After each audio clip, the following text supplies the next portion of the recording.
Hey everybody, welcome back to the channel. Today is Friday morning, and it is just a rainy, cold, dreary day here. And it's kind of the perfect day to just get stuck inside and play a video game. And if you're going to spend just one day playing a video game, I think I have found the perfect game for that. Today we're talking about Par for the Dungeon. Par for the Dungeon is published by Sleeping Giant Games. I'm not entirely sure if they developed it. From what I understand, and I could be entirely wrong, this is just based on a quick web search, the game originated as a game jam concept and then evolved from there into a mobile title. I want to start this off by saying I think Par for the Dungeon is absolutely the freshest take I have ever seen on a mini golf game. I think we've all had an experience with a mini golf game, whether it be something current or just something as far back as a Flash title way back in the day in the early 2000s. We kind of all understand the concept, but I think Par for the Dungeon does a really good job of taking those elements and adding in all these dungeon crawler kind of things, these iconic things that you kind of get used to seeing in like Zelda and Binding of Isaac, and really incorporates them really well into the mini golf structure that I didn't think was going to work, or in the very least be very fun. But without further ado, let's talk about the most interesting mini golf experience I've ever done or had to go through, Par for the Dungeon. The story is incredibly simple, like John Wick tier simple. They stole my dog, I can't allow that. Yeah, these weird dark entity creature things, I'm just going to call them dark fuzzies. These dark fuzzies have stolen your dog time and time again, and it's now up to you to get them back. To advance through the courses, all you have to do is eliminate every single enemy on the course. Each move that you make, however, adds to your par count, so monitoring what you do versus how many strokes it's going to take to get back to the hole is rather important. You can roll into enemies to kill them, or you can use the plethora of weapons that are available to you either in the dungeons, through purchases, or through the environmental objects that are laid throughout the course. Item usage thankfully doesn't count against your stroke count, and in some instances can even help you further advance yourself down the green, so using them and knowing when to use them is ideal. You have bombs, swords, grappling devices, you can cast fire, you can even throw spears, and they're kind of cool. They bounce off mirrors and stuff. Each item has a unique trait that makes it viable for certain situations. Your approach on using those items is entirely up to you, however, you can do it any way you want to.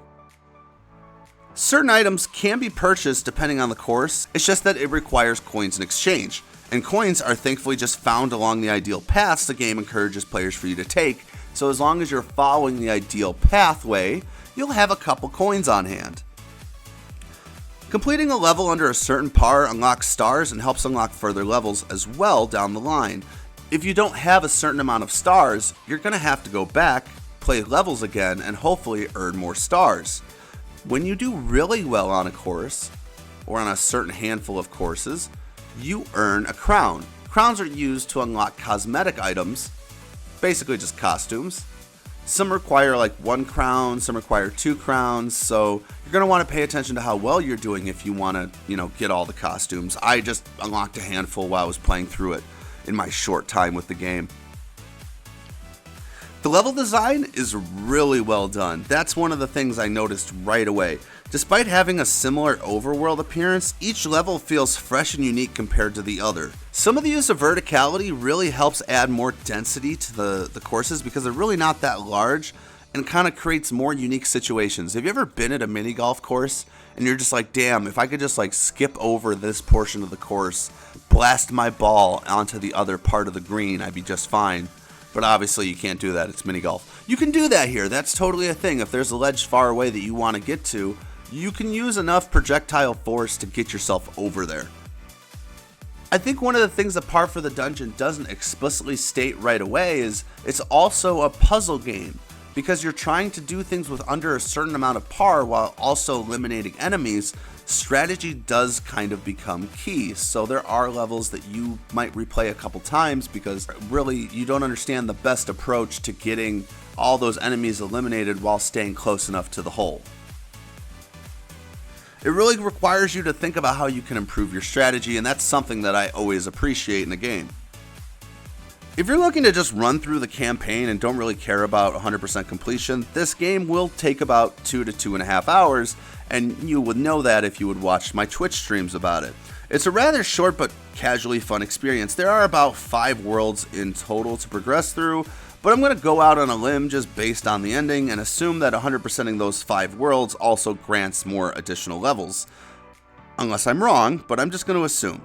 As is, there are still about 100 or so levels in total, so that's really a fair bit of fun to be had, especially if you're just the kind of person to go back and replay levels over and over and over. You really want to know where you can improve. I think this does offer a good amount of replay value. All in all, I really enjoyed Par for the Dungeon. It's cute, it's got its own little aesthetic, and the gameplay is really fun, quick, and addicting. It's not going to deliver hours and hours of gameplay, but what it does have to offer, it does incredibly well. You won't find a single poorly designed level amongst the 100 or so that are available to you. It manages to take some of the really iconic elements from dungeon crawling and blend it into mini golf without there being any hiccups at all. Really, if somebody brought this game to me as a concept on a piece of paper, I really wouldn't have understood how it could have worked. But now that I have this game in my hands, it's really cool. It almost reminds me of the kind of unique differences of like a Crypt of the Necrodancer and stuff like that.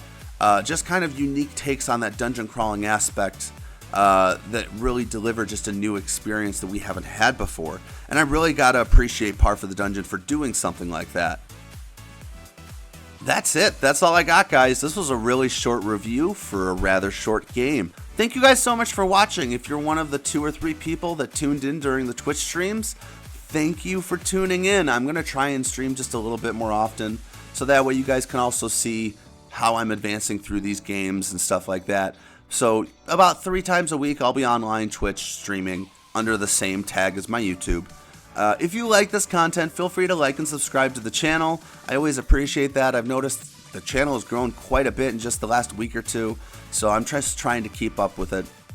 I do want to thank the publisher or whoever it was for providing me a copy. I believe it was their PR company that provided it, but either way, I do appreciate it at the end of the day, just like I appreciate you for watching. Thank you guys so much, and as always, you have a great one.